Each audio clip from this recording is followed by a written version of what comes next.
Stan Laurel's funny face made a lot of people laugh. But there was a broken heart behind that smile. His son died after only 9 days. One by one his marriages ended. His wife said he was trying to bury her alive. He lost all of his money and his houses. When Hardy died in 1957, a part of Stan died with him, but what happened to him in his last years was much worse. It's almost impossible not to cry. On June 16, 1890, he was born Arthur Stanley Jefferson in a small house in Ulverston, England. The theater was their life. His dad ran stages, wrote plays, and did acting. Before she became an actress, his mother worked as a shop assistant. Stan, on the other hand, was sick. While his parents went on tour, he stayed with his grandma, out of the public eye. It was still too much for him to handle. He played with puppets, made toy theaters, and put on shows for his friends, dressing up and putting on makeup. It wasn't just a fun thing to do. It was a quiet practice run for what was to come. Everything changed for him when he was 15. His family went to Glasgow so that they could be closer to the theater that his dad ran, the Metropole. Stan got into Queen's Park School, but reading wasn't really his thing. He often missed class. He instead sneaked off to play with the small group of his friend Willie Walker. It wasn't fancy, but it was real. A crowd which school never could have given him. That was all he ever wanted. In 1906, just before he turned 16, he broke into the famous Britannia Panopticon Music Hall. He went on stage in one of his dad's favorite clothes without telling his dad. People laughed, but what really shocked him was seeing his father looking back at him from the crowd. Stan ran off stage in a panic and tore his coat on a hook. His mind was racing. But when the show was over, his dad just told him, "Not bad, son. Want a whiskey and soda?" That time, it was clear. He deserved to be on stage. Not long after that, his dad worked some magic and got him a job with a moving dinner show company. They put on comedic versions of fairy tales. It was hard. He had to learn how to time his moves, and read the crowd. They put on show after show, sometimes more than one a day. He learned quickly though. It wasn't just kid shows, they were places to learn. After that came Fred Carnot. In Britain, Carnot was the great comedic artist. He led a group of artists who were known for drawing people physically. Stan was hired by Carnot when he was 19 years old. Not long after that, he was hired to help a young comedian named Charlie Chaplin. That was really big. They did shows together, toured together, and even lived together while on tour. There were no spoken lines in Carnot's shows. Everything was made of matter. Stan had to learn how to use his body, time his moves, and be subtle. He paid close attention to Chaplin, but he never tried to be like him. He was getting into his own groove. Carnot's group went on another trip to America in 1912. Stan had no idea how this trip would alter his life at the time. He was having a hard time in England and was just barely getting by. It was just the right time for the offer to tour the United States. He believed it would only last for a short time. It wasn't. Chaplin went to Hollywood after the tour was over. There were no more bookings. The group broke up. A lot of them went home. Stan didn't. He stayed. He was 22 years old. Broken but full of hope. He knew that America had something good in store for him. He went from one vaudeville show to another for years, often playing parts like Charlie Chaplin. He had a partner, May Dahlberg, who was with him on and off stage. They lived together like husband and wife. Even though they're not married. He made his first movie, Nuts, in May, in 1917. It didn't do very well. But it was his big break. Stan was at his best in that scene. Physical, awkward, and cute. The fact that he stole a steamroller in the movie became a running joke in later years. At this point, May told him that Stan Jefferson had 13 letters. He changed his name to Stan Laurel because she thought it was bad luck. It seemed like the new name would bring more good luck, but it didn't happen right away. He was stuck for years in small parts, strange sketches, and forgotten sitcoms. The people in charge didn't know what to do with him, even though he was funny. Then Joe Rock showed up. By 1924, Rock could see Stan's promise, but May was now a bother. She wanted parts, got into arguments with directors, and got into a fight with Stan behind the scenes. Rock agreed to make 12 movies with Stan, but May had to leave. Rock bought her a plane ticket to Australia and paid her to leave when she said no. It was rough, but it made room. Stan made funny movies like Detained, High-Eyed Dr. Pickle, and Mr. Pride, and more. They weren't big hits, but they did show something important. He now had his own style, which was calm, gentle, and strong. He didn't try to stop the chaos. He just fed off of it. People laughed. He joined Hal Roach Studios in 1925, but not as a star. He was chosen to write and direct. In a little more than a year he was in charge of at least 22 movies. Yes, Nanette was the name of one of them. Oliver Hardy played a small part in it. No one thought much of it at the time. The only thing Laurel did was watch it. When Hardy got hurt though, everything changed. In the kitchen, he was in the hospital, and the company needed someone to fill in. To get Laurel they called. He wasn't happy, but he went back to playing for a short movie called Get 'Em Young. Just writing in would be the one choice that would change his life forever. Laurel and Hardy had been in a movie together before. Many years ago, they made a movie called The Lucky Dog in 1921. It didn't do well. I don't even remember it. They worked together in a few scenes, but they weren't a team. They didn't see each other again for 2 or 3 years. Hardy kept going to work. He did a lot of different things. People who are good, bad, or even dressed as women. That group helped him make 177 short movies. However, Laurel was having a hard time. He tried to do it by himself. He tried a number of companies. He tried a number of names, but nothing seemed to connect. The American public mostly only knew him as a priest copy or a silly thief. It wasn't enough. They didn't know what to do with him. Not even the people behind the mic. In 1926, he went back and forth between Metro and Universal before going back to Hal Roach. Somebody knew how to use his skills, but he himself didn't. Stan Laurel became his stage name after working on a movie with May Dahlberg called Nuts and May. His real name was Arthur Stanley Jefferson. The law didn't let him change his name until 1931. It was a rough time in his life, but it helped him get better at being funny. He was getting ready for something bigger, but he didn't know it yet. That thing came in 1927. The title was Putting Pants on Philip. It was their first real movie together. Laurel was a Scottish boy in a kilt who had no idea what he was doing. Hardy played his American uncle who was embarrassed. It was an easy story. It did work though. Laurel came up with the idea. People loved it because it was based on an old story he heard from a friend. Film critics later said it was one of the most unique comedies they had ever seen. There wasn't quite a Stan and Ollie look yet, but there was magic. A director at Roach Studios, named Leo McCarey, saw the spark right away. He told the studio to keep them together.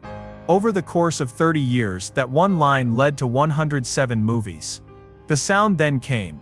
A lot of silent film stars lost their jobs because of it, but not Laurel and Hardy.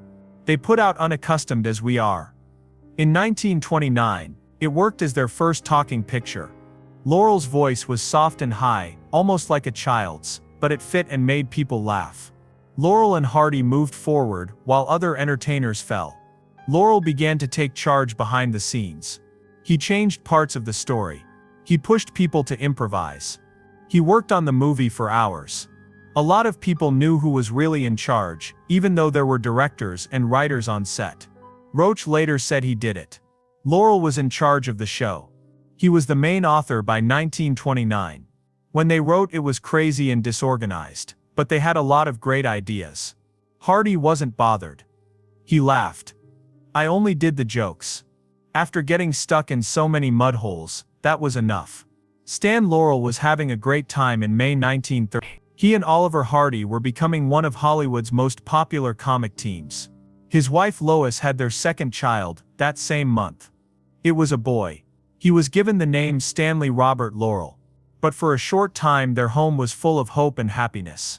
He was born 2 months early and very small. A lot of fans don't know this, but Stan's real name was still Arthur Stanley Jefferson at that time. He wasn't really known as Stan Laurel until 4 years later. That meant the baby's real last name wasn't Laurel, but Jefferson. Still, having the little boy around felt like a new start. Stan and Lois already had a daughter who was born in 1927. They also had a son now. Stan was very busy with shooting, but the couple really wanted another child, and now he was here. That happiness didn't last long though. The child was too weak. From the moment he was born, his little body had a hard time. Stan Laurel died just 9 days after he was born. Stan and Lois were crushed by the loss. It wasn't just a broken heart, it was a hurt that would not get better. Stan didn't talk about it much in public. He made a lot of people laugh, but he was sad on the inside. It was even worse because of the time. Everyone was happy about Laurel and Hardy at the same time that Stan was having a terrible nightmare. The doctors told them not to do it. Back then there were no high-tech tools to help babies who were born before they were due. It felt like a fight every hour. They lost in the end. Stan's May was never the same after that. Friends said that around his son's birthday, he would often shut down and be alone. He would sometimes not show up on set between scenes. He'd come back with red eyes but still be funny as ever. It seemed like he laughed to hide the pain. Stan's fame reached a whole new level between 1930 and 1935. In just 5 years, he made about 45 movies. A lot of them were big hits. The Music Box won an Academy Award in 1932. Things were going badly at home though. Stan and Lois slowly drifted apart after the death of their son. It wasn't working to keep things together. Their sadness had put up a wall between them. Stan worked longer hours, so they got farther apart. After 8 years of marriage, they split up by the end of 1934. After the fact, court records showed that they had not lived together for more than a year. Stan got lost in his work. Lois cut herself off from other people. Their daughter Lois Jr. spent most of her time with her mom. She was only 7 years old. After many years she had a full life and died in 2017 at the age of 89. Stan got married again just 1 month after his divorce. Mary Ruth Rogers was her name. Friends thought he was running away from his past, but the marriage didn't work out. Stan said something shocking in court. He loved his first wife Lois still. Virginia must have been very sad. They split up in 1937, but they didn't stop being together. Stan got married to her again in 1941, but they split up again in 1946. Both marriages ended without children, but the story of their on and off relationships was talked about all over Hollywood. Stan wasn't done with love or trouble though. Stan got married again on January 1, 1938. This time it was Vera Ivanova Shuvalova, a Russian actor. Her name was Ilyana. Everyone was shocked by the wedding. It happened just a few days after his last breakup. Virginia said he was cheating on her. Each event and the friendship itself were not well planned. And just to be sure, they got married 3 times in 4 months. The news outlets loved it. Their fights made the news. Stan was now known as the funny guy whose love life was a mess. The most crazy part then came. Ilyana said that Stan tried to bury her alive in 1938. Sure, she did say he tried to kill her in their own yard. The claim was crazy. There was a lot of doubt. Stan had always played a sweet and silly role. Fans were now hearing about a bad and scary side of him. Ilyana left their house and told everyone what happened. Even though there was never complete proof, the harm was already done. His character was badly hurt. The marriage was over by 1940. Ilyana agreed to give up the Lacey name in return for $6,500, which was a lot of money at the time. Between 1926 and 1946, Stan married 5 different women 8 times. Some weddings were not legal. Some were done again. It seemed like a soap show. All of this happened while he was making classic comedies for the big screen. After everything, he got married one last time in 1946. For short, her name was Ida Kativa Raphael. She sang opera for a living. This marriage worked out. Ida was by Stan's side for 19 years until he died in 1965. She was there for all of his ups and downs when he was getting worse after Oliver Hardy died in 1957 and in his last days. That same year, 1932, things changed for Laurel and Hardy. They had been making people laugh for years before the Music Box made them famous. A piano delivery seemed easy, but this piano wasn't just heavy. It had to be dragged up a stairs that went on and on. It fell every time they got close. As the piano fell over and over again, people in the theater laughed out loud, feeling like fate was against them. Not only were they funny, they were also making history. That short film got an Oscar, making it the first comedy short ever to win an Oscar. Now, almost 100 years later, that ladder is still there. A lot of tourists go there as if it were holy ground. But most people didn't know this. He wasn't just the guy who shook his head and cried when things went wrong. Behind the scenes, he was the one who thought of the idea, wrote it, edited it, and gave the orders. By 1929, he was in charge of all the artistic work. Stan didn't have to do something if the director did not want it. Their director, Hal Roach, said that straight out. He had the last word, but Laurel didn't take credit. He changed parts of the story. They timed every joke and cut and recut movies until the pace was just right. Hardy was okay with it too. He He once said, "I made my money by falling in mud and getting hit all day." On-screen magic came from how different things looked. Hardy was big. He was over 6 feet tall and weighed about 280 pounds.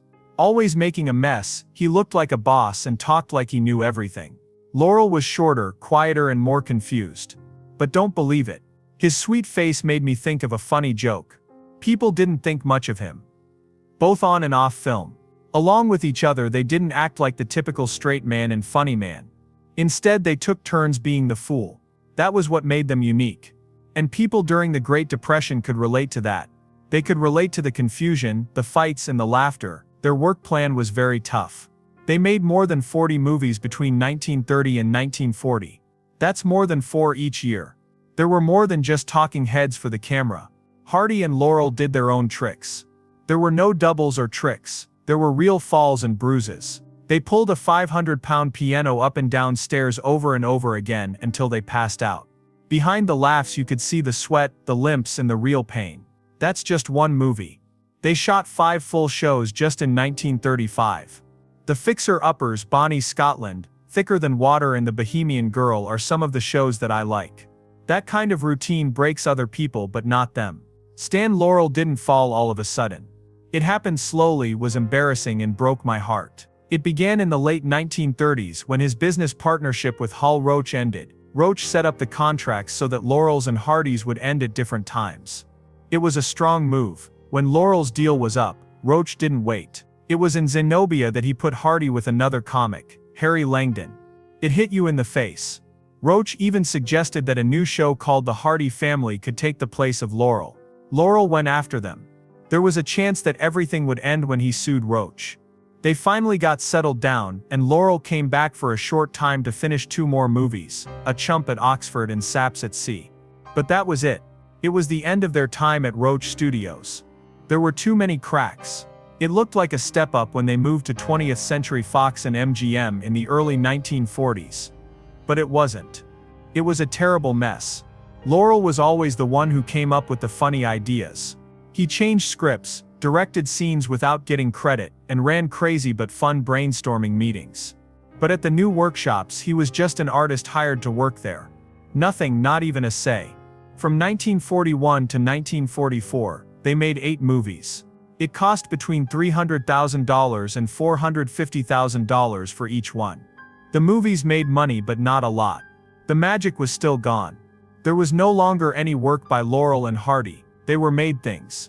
The studios only thought about making money. It was too late when Fox gave them a little more freedom to be creative. It was too late to fix the harm. The Bullfight Heirs, their last Hollywood movie, came out in 1945. The point was to make you laugh.